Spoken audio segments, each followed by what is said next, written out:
पागल शेर और हिरण। घने जंगल में जहाँ सूरज की किरणें पेड़ों की शाखाओं से छनकर जमीन पर सुनहरी चादर बिछा देती थी, वहाँ हर जीव अपने जीवन में मगन था। रंग बिरंगे पक्षी चहचहाते थे, बंदर पेड़ों की डालियों पर झूलते थे और हिरणों के झुंड खुले मैदानों में उछल कूद करते थे। लेकिन इस सुंदरता के बीच एक भयानक डर भी था, पागल शेर का डर। इस जंगल का सबसे खतरनाक शिकारी था अग्रासुर, एक विशाल और निर्दयी शेर। उसके बारे में कहा जाता था कि वह सिर्फ भूख मिटाने के लिए शिकार नहीं करता, बल्कि उसे मारने में आनंद आता था। उसकी लाल आंखें और तेज नुकीले दांत किसी भी जीव के लिए मौत का संदेश थे। जंगल में उसकी दहाड़ गूंजते ही सारे जीव डर से थर-थर कांपने लगे। हिरणों के झुंड तेजी से भाग जाते, खरगोश अपने बिलों में छिप जाते और जिराफ डर के भाग जाते। आज किसकी मौत आई है? अग्रासुर जंगल में घूमता हुआ कहता। उसका आतंक इतना बढ़ चुका था कि हर दिन कोई न कोई जानवर गायब हो जाता। जंगल के राजा के रूप में उसने अपना खौफ बना रखा था। कोई भी उसके सामने खड़ा होने की हिम्मत नहीं करता था। हिरणों का झुंड इस खतरे से सबसे ज्यादा परेशान था। वे हर दिन डर के साए में जीते थे, क्योंकि अग्रासुर की सबसे पसंदीदा शिकार वही थे। हमें कुछ करना होगा, एक बूढ़े हिरण ने चिंतित स्वर में कहा। लेकिन करे क्या? वह बहुत ताकतवर है, एक युवा हिरण ने घबराकर पूछा। तभी एक युवा और तेज हिरण संधान ने आगे बढ़कर कहा, हमें अपनी ताकत से नहीं, अपनी बुद्धि से लड़ना होगा। संधान जंगल का सबसे तेज दौड़ने वाला हिरण था, लेकिन उससे भी ज्यादा वह अपनी चालाकी और चतुराई के लिए जाना जाता था। बुद्धि से? एक अन्य हिरण ने आश्चर्य से पूछा। हाँ, संधान ने आत्मविश्वास से कहा, अगर हम सही योजना बनाएं, तो हम इस पागल शेर को हरा सकते हैं। योजना की शुरुआत। संधान ने जंगल के अन्य जानवरों की मदद लेने का फैसला किया। वह लोमड़ी, घोड़ा, जिराफ और बाघ के पास गया और उनसे राय मांगी। लोमड़ी ने कहा, शेर ताकतवर है, लेकिन वह अकेला है। अगर हम मिलकर कोई जाल बिछाएं, तो उसे हराया जा सकता है। जिराफ ने सहमति जताई। सही कहा, लेकिन हमें बहुत सावधान रहना होगा, वरना हम खुद शिकार बन जाएंगे। संधान ने मुस्कुराकर कहा, तो फिर तैयार रहो, कल से हमारी योजना शुरू होगी। लेकिन तभी एक भयानक दहाड़ से पूरा जंगल कांप उठा। शेर को शायद किसी ने इनकी योजना के बारे में बता दिया था। अग्रासुर की भयानक दहाड़ जंगल में गूंज उठी। संधान और उसके साथी समझ गए कि अब समय बहुत कम है, उन्हें अपनी योजना पर तुरंत काम करना होगा, वरना उनका अंजाम भी बाकी शिकारों की तरह ही होगा। गुप्त बैठक। संधान, लोमड़ी, जिराफ, गाय और घोड़ा एक पुराने सूखे हुए वृक्ष के नीचे इकट्ठा हुए। अब देर नहीं करनी चाहिए, संधान ने गंभीर स्वर में कहा। लेकिन हम शेर को कैसे हराएंगे? जिराफ ने घबराकर पूछा। वह इतना बड़ा और ताकतवर है। गाय ने कहा, हम उसे सीधे नहीं हरा सकते, लेकिन हम उसे अपने जाल में फंसा सकते हैं। लोमड़ी ने सिर हिलाया। बिल्कुल, हमें उसकी कमजोरी का फायदा उठाना होगा। घोड़ा ने बताया कि मैंने कई बार देखा है कि अग्रासुर बहुत ही घमंडी है। अगर कोई उसे चुनौती दे, तो वह बिना सोचे समझे हमला करने चला आता है।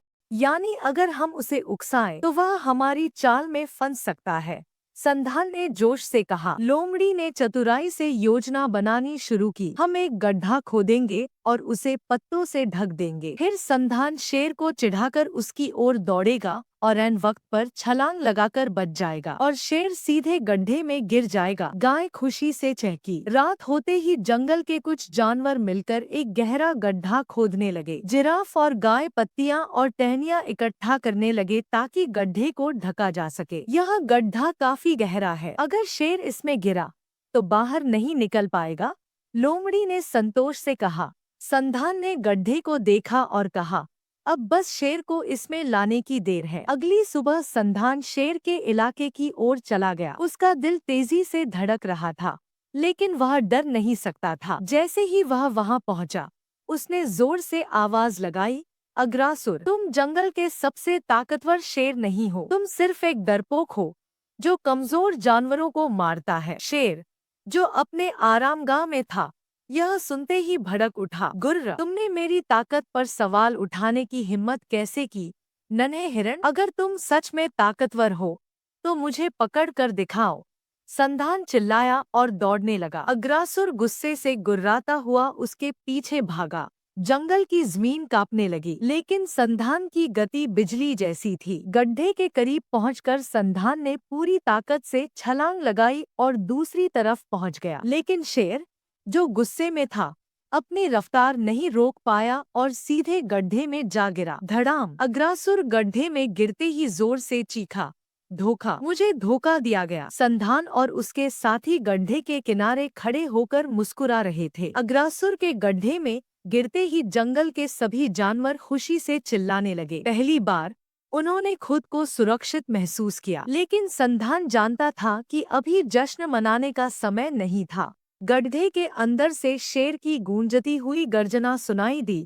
धोखेबाजों, क्या तुम्हें लगता है कि इस गड्ढे में मुझे कैद रख सकते हो? शेर ने छलांग लगाकर बाहर निकलने की कोशिश की, लेकिन गड्ढा गहरा था। उसकी भारी देह मिट्टी में धंस गई और वह नीचे गिर गया। हमें इस गड्ढे को और मजबूत करना होगा, लोमड़ी ने कहा। अगर यह बाहर निकल आया तो हम सब मारे जाएंगे। गायों ने पास के पेड़ों से मोटी डालियां काटकर गड्ढे के ऊपर फेंक दी, ताकि शेर किसी भी तरह चढ़ न सके। अग्रासुर को समझ आ गया कि उसे ताकत से बाहर निकलना मुश्किल है। उसने तुरंत एक योजना बनाई।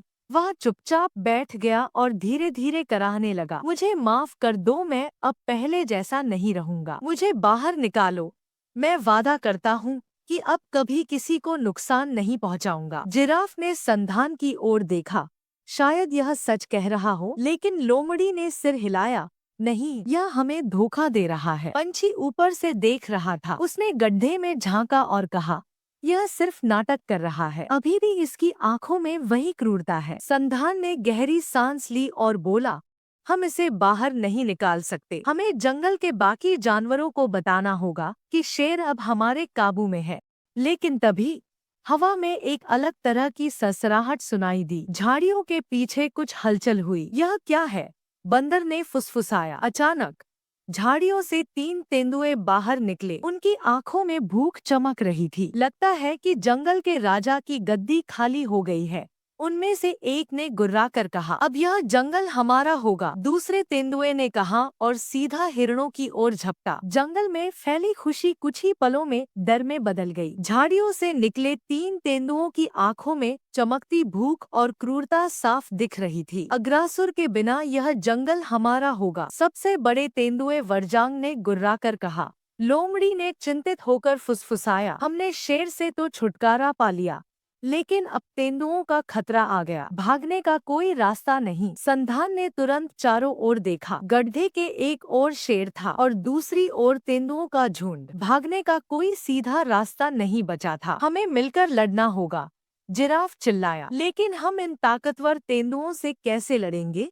गाय ने कांपते हुए पूछा। बुद्धि से, संधान ने आत्मविश्वास से कहा। एक नई चाल। संधान ने झटपट एक योजना बनाई। वह तेंदुओं की ओर बढ़ा और ऊंची आवाज में कहा, अगर तुम सच में इतने ताकतवर हो तो क्यों न शेर का सामना करो? तेंदुए एक पल के लिए ठिठक गए। क्या मतलब? वरजांग ने पूछा। संधान ने मुस्कुराकर कहा, तुम जंगल पर राज करना चाहते हो, लेकिन जंगल का असली राजा कौन है? हम। तेंदुओं ने एक साथ दहाड़ लगाई। नहीं, संधान ने गड्ढे की ओर इशारा किया, असली राजा अग्रासुर है। अगर तुम सच में इतने ताकतवर हो तो पहले उसे हरा कर दिखाओ। तेंदुओं ने गड्ढे में झांका। अग्रासुर अब भी अंदर बैठा था, लेकिन उसकी आंखों में वही क्रूर चमक थी। अगर हम इसे हरा दें तो कोई हमें चुनौती नहीं देगा, वरजांग ने कहा। ठीक है, दूसरे तेंदुए ने गुर्राया, इसे बाहर निकालो। तीनों तेंदुओं ने अपने नुकीले पंजों से मिट्टी हटाई और गड्ढे का किनारा खोदने लगे। कुछ ही देर में अग्रासुर बाहर कूद गया। शेर और तेंदुओं के बीच भयंकर युद्ध छिड़ गया। पंजे हवा में लहराने लगे। दहाड़ों और गुर्राहटों से जंगल कांप उठा। अब हमें भागना चाहिए, लोमड़ी फुसफुसाई। संधान ने सिर हिलाया। नहीं, हमें इस लड़ाई का फायदा उठाना होगा। अग्रासुर और तेंदुओं के बीच भयंकर युद्ध जारी था। पंजों की मार, दहाड़ों की गूंज और जमीन पर उड़ती धूल से पूरा जंगल कांप रहा था। जानवर दूर से इस भयानक लड़ाई को देख रहे थे। अग्रासुर ने अपने ताकतवर जबड़ों से एक तेंदुए को गर्दन से पकड़ लिया और जोर से झटक दिया। तेंदुआ दर्द से चिल्लाया और जमीन पर गिर पड़ा। दूसरा तेंदुआ शेर के पीछे से झपटा और अपनी तेज नुकीली पकड़ से उसकी पीठ पर गहरा जख्म कर दिया। गुर्र। अग्रासुर दर्द से तिलमिला उठा, लेकिन वह रुका नहीं। उसने अपने पंजे से तेंदुए पर जोरदार वार किया, जिससे वह दूर जा गिरा। संधान और उसके साथी यह देख रहे थे कि दोनों पक्ष बुरी तरह घायल हो रहे हैं। यह उनके लिए सही मौका था। अब हमें अपना दूसरा जाल बिछाना होगा, लोमड़ी ने कहा। जिराफ और गाय तेजी से पास के पेड़ों से लटकी बेलों को लेकर आए। उन्होंने उन्हें एक मजबूत जाल की तरह बिछा दिया। हमें बस लड़ते लड़ते शेर और तेंदुओं को इस ओर लाना होगा, संधान ने कहा। शेर और तेंदुए लड़ते लड़ते जाल के करीब आ गए। संधान ने अपनी तेज रफ्तार से दौड़कर शेर को चिढ़ाया, अग्रासुर, देखो, जंगल के जानवर अब तुमसे नहीं डरते। गुस्से में आकर शेर संधान के पीछे भागा और तेंदुए भी उसे पकड़ने के लिए झपटे। अब, संधान चिल्लाया। जिराफ ने ऊपर से झट से बेलों को खींचा और देखते ही देखते शेर और तेंदुए एक बड़े जाल में फंस गए। गुर्र, यह क्या हुआ? अग्रासुर चीखा, हमें धोखा दिया गया। तेंदुओं ने भी गुर्राया। सभी जानवर इकट्ठा हो गए और जोर जोर से खुशी मनाने लगे। घोड़ा ने कहा, अब जंगल को इन खूनी शिकारियों से छुटकारा मिल गया। संधान ने गहरी सांस लेते हुए कहा, अब इस जंगल का हर जीव आजाद है। कोई भी अब डर के साए में नहीं रहेगा। जानवरों ने मिलकर शेर और तेंदुओं को जंगल के सबसे दूर के हिस्से में ले जाकर छोड़ दिया, जहां से वे दोबारा लौटकर न आ सके। संधान जंगल का नया राजा। अब सवाल था, जंगल का नया राजा कौन होगा? सभी जानवरों ने एक साथ कहा, संधान। लेकिन संधान मुस्कुराया और कहा, मुझे राजा नहीं बनना, मुझे बस जंगल की शांति चाहिए। यहाँ सभी जानवर बराबर हैं। और इसी के साथ जंगल में शांति लौट आई। सभी जानवर खुशी खुशी रहने लगे और संधान हमेशा के लिए उनकी रक्षा करने वाला बन गया। समाप्त।